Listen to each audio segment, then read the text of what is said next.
ஓம் சாந்தி. 28/10/2025 காலை முரளியின் சாரம். பாபா சொல்றார், இனிமையான குழந்தைகளே, நீங்கள் சங்கம யுகத்தில் சேவை செய்து புகழ் பாடப்படுவதற்கு உகந்தவராக ஆக வேண்டும்.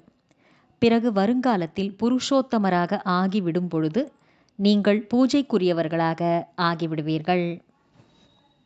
கேள்வி: எந்த ஒரு வியாதி வேரோடு நீங்கிவிடும்போது தந்தையின் இதயத்தில் இடம்பெற முடியும்? பதில்: 1. தேக அபிமானம் என்ற வியாதி. இந்த தேக உணர்வின் காரணமாகத்தான் அனைத்து விகாரங்களும் உங்களை மகாரோகியாக, அதாவது மிகுந்த நோயாளியாக ஆக்கிவிட்டுள்ளது. இந்த தேக அபிமானம் நீங்கிவிடும்போதுதான் நீங்கள் தந்தையின் இதயத்தில் இடம்பெற முடியும். 2. இதயத்தில் இடம்பெற வேண்டுமென்றால் பரந்த புத்தி உள்ளவர் ஆகுங்கள். ஞான சிதையில் அமருங்கள். ஆன்மீக சேவையில் ஈடுபட்டு விடுங்கள். மேலும் வார்த்தைகளின் மூலம் சேவை செய்வதோடு கூடவே தந்தையை நல்ல முறையில் நினைவு செய்யுங்கள். பாடல்: விழித்தெழுங்கள் துணைவிகளே, விழித்தெழுங்கள். ஓம் சாந்தி. இனிமையிலும் இனிமையான ஆன்மீக குழந்தைகள், பாடலை கேட்டீர்கள். ஆன்மீக தந்தை இந்த சாதாரணமான பழைய உடலின் மூலமாக வாய் மூலம் கூறினார். நான் பழைய உடலில் பழைய ராஜதானியில் வரவேண்டியுள்ளது என்று தந்தை கூறுகின்றார். இப்பொழுது இது ராவணனின் ராஜ்யம் ஆகும். உடலும் அந்நியமானது. ஏனெனில் இந்த உடலில் ஏற்கனவே ஒரு ஆத்மா இருக்கிறது. நான் அந்நிய உடலில் வந்து பிரவேசிக்கின்றேன். என்னுடைய உடலாக இருந்திருந்தால் அதற்கென்று ஒரு பெயர் இருந்திருக்கும். எனக்கு பெயர் மாறுவதில்லை. என்னை சிவபாபா என்றே கூறுகிறார்கள். குழந்தைகள் பாடலை தினமும் கேட்கிறார்கள். நவயுகம், அதாவது புதிய உலகம், சத்யுகம் வந்தது. இப்பொழுது விழித்து கொள்ளுங்கள் என்று யாருக்கு கூறுகிறார்கள்? ஆத்மாக்களுக்கு. ஏனெனில் ஆத்மாக்கள் கோரமான இருளில் உறங்கியுள்ளார்கள். இப்பொழுது தந்தை எழுப்ப வந்துள்ளார். இப்பொழுது நீங்கள் எல்லையற்ற தந்தையை அறிந்துள்ளீர்கள். அவரிடமிருந்து எல்லையற்ற சுகம் புதிய யுகத்தில் கிடைக்க வேண்டியுள்ளது. சத்யுகம் புதியது என்று கூறப்படுகிறது. கலியுகத்தை பழைய யுகம் என்று கூறுவார்கள். வித்வான்கள் மற்றும் பண்டிதர்கள் ஆகியோர் யாருக்குமே தெரியாது.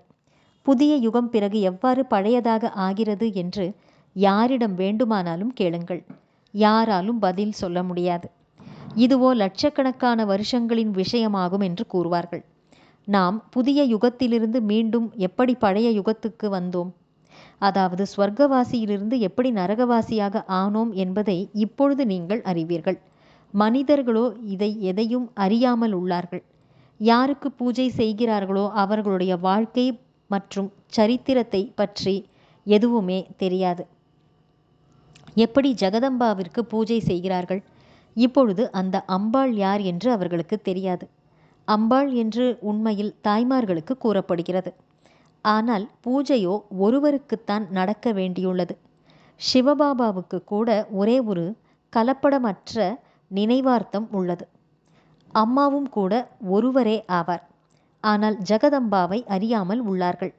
இவர் ஜெகதம்பா ஆவார் மற்றும் லட்சுமி ஜகத்தின் மகாராணி, உலகத்தின் மகாராணி ஆவார். ஜெகதம்பா யார் மற்றும் ஜகத்துக்கு மகாராணி யார் என்று உங்களுக்கு தெரியும். இந்த விஷயங்களை ஒருபொழுதும் யாரும் தெரிந்து கொள்ள முடியாது. லக்ஷ்மியை தேவி என்றும் ஜெகதம்பாவை பிராமணி என்றும் கூறுவார்கள். பிராமணர்கள் சங்கம யுகத்தில் தான் இருக்கிறார்கள். இந்த சங்கம யுகத்தை பிறர் அறியாமல் உள்ளார்கள். பிரஜாபிதா பிரம்மாவின் மூலமாக புதிய புருஷோத்தம சிருஷ்டி படைக்கப்படுகிறது. புருஷோத்தமர்கள் உங்களுக்கு அங்கு தெரிய வருவார்கள். இப்போது பிராமணர்களாகிய நீங்கள் புகழ் பாடப்பட உகந்தவர்கள் ஆவீர்கள். சேவை செய்து கொண்டிருக்கிறீர்கள். பிறகு நீங்கள் பூஜைக்குரியவர்கள் ஆகிவிடுவீர்கள். பிரம்மாவிற்கு இவ்வளவு புஜங்கள் இருப்பதாக காட்டுகிறார்கள். பிறகு அம்பாவுக்கும் ஏன் கொடுப்பதில்லை? அவருக்கும் அனைவரும் குழந்தைகள்தானே. தாய் தந்தை தான் பிரஜாபிதா ஆகிறார்கள். குழந்தைகளை பிரஜாபிதா என்று கூற மாட்டார்கள். லக்ஷ்மி நாராயணரை ஒருபொழுதும் சத்யுகத்தில் ஜகத் பிதா, ஜகத் மாதா என்று கூற மாட்டார்கள். பிரஜாபிதா என்ற பெயர் பிரசித்தமானதாக உள்ளது. ஜகத் பிதா மற்றும் ஜகத் மாதா ஒரே ஒருவராவர். மற்றவர்கள் அனைவரும் அவரது குழந்தைகள்.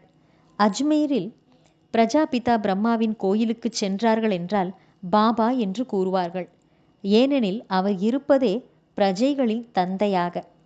எல்லைக்குட்பட்ட தந்தைகள் குழந்தைகளை பிறப்பிக்கின்றார்கள் என்றால் அவர்கள் எல்லைக்கு உட்பட்ட பிரஜாபிதா ஆகிறார்கள். இவரோ எல்லையற்றவர் ஆவார். சிவபாபாவோ அனைத்து ஆத்மாக்களின் எல்லையற்ற தந்தை ஆவார். குழந்தைகளாகிய நீங்கள் இந்த வித்தியாசத்தை எழுத வேண்டும். நல்லது. தாரணைக்கான முக்கியமான சாரம். 1. புத்திசாலியாகி மாயையின் புயல்களிடம் ஒருபோதும் தோல்வியடையக்கூடாது. கண்கள் ஏமாற்றுகின்றன, எனவே தங்களை அவற்றிடமிருந்து பாதுகாத்து கொள்ள வேண்டும். எந்த ஒரு விகாரம் நிறைந்த விஷயங்களையும் இந்த காதுகளால் கேட்கக்கூடாது. 2. நாம் எத்தனை பேரை தனக்கு சமமாக ஆக்கியுள்ளோம் என்று நம் மனதை நாமே கேட்டுக்கொள்ள வேண்டும்.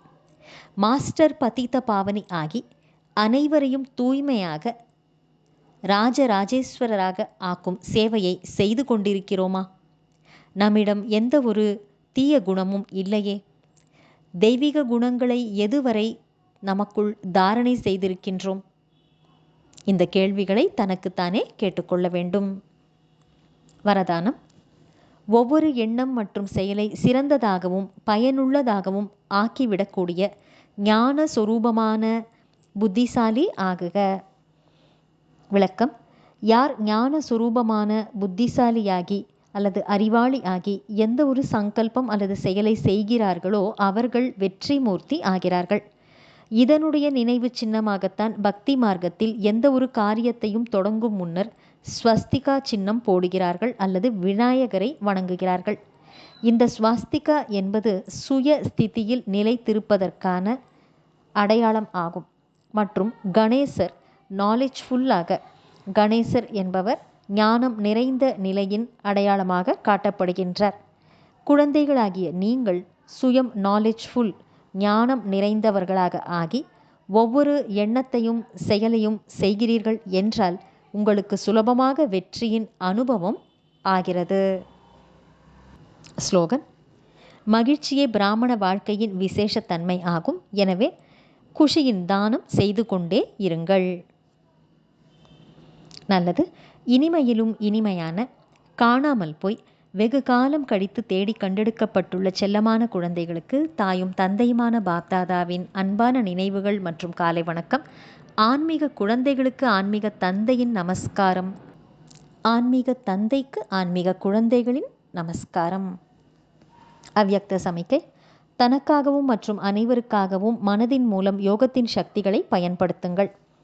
எப்படி எந்த ஒரு அறிவியலின் சாதனத்தையும் பயன்படுத்துவதற்கு முன்னதாக லைட் இருக்கிறதா இல்லையா என்று சோதித்து பார்க்கிறார்கள், அதுபோல யோகத்தின் சக்திகளின் குணங்களின் பிரயோகம் செய்கிறீர்கள் என்றால் அவற்றுக்கு மூல ஆதாரமாகிய ஆன்மீக சக்தி, பரமாத்ம சக்தி மற்றும் லைட் லேசான நிலை இருக்கிறதா என்று சோதனை செய்யுங்கள்.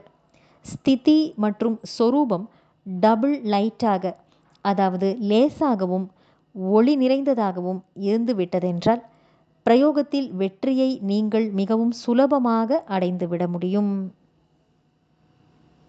நல்லது. ஓம் சாந்தி.